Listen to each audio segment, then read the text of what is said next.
బయటోడు ఎవరికి ఏం సంబంధం లే. ఆ కేడర్లను నోడు మూయిస్తూ ఇప్పుడు ఒక రకంగా వ్యూహం వాళ్ళ మీద అనుసరించాడు అతను. పార్టీని కంట్రోల్ చేసేసారు ఒక రకంగా, కంట్రోల్లో పెట్టేసుకున్నారు. నాగబాబు వెనక నుంచి నడిపించేదాన్ని నేను ఎదురు నుంచి నడిపిస్తున్నాడు.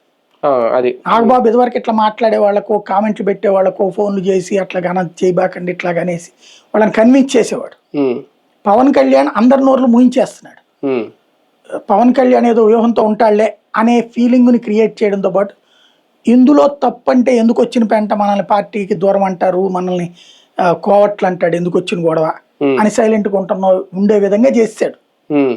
సాయి కృష్ణ ఉదంతంలో జగన్ని కంట్రోల్ చేయడానికి ఎదురుదాడి చేశాడు ఈయన.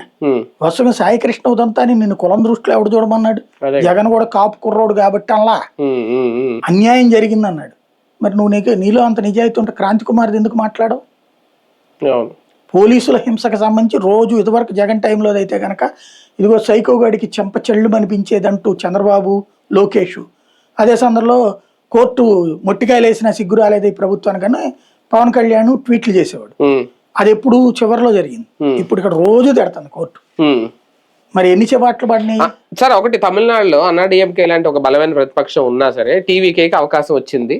ఓకే, అది డిఎంకే తప్పిదమా వీళ్ళ దాన్ని. ఇక్కడ కూడా ఆంధ్రప్రదేశ్ లో సింగిల్ గా వైసీపీఏ ఉన్న విపక్షం గ్రౌండ్ లో నిజంగా ఇప్పుడు ఇంకొక థర్డ్ ఆల్టర్నేటివ్ వస్తే ఆ ఛాన్స్ ఉందా? సాధ్యంగా అది ఇప్పుడైతే పోయింది. అది ఇదివరకు పవన్ కళ్యాణ్కి ఆ ఛాయిస్ ఉంది. అంటే కూటమిలో ఉన్నారు కాబట్టి పోయింది అంతే కదా. ఇప్పుడు నువ్వు పవర్ లో ఉన్న తర్వాత ఈ జరిగే తప్పులు నాకు సంబంధం లేదంటే కుదరదు. జనం దగ్గర మాక్సిమం కొంత ప్రభుత్వ వ్యతిరేక ఓటు చేల్చగలవు కానీ తెలుగుదేశం ఓటు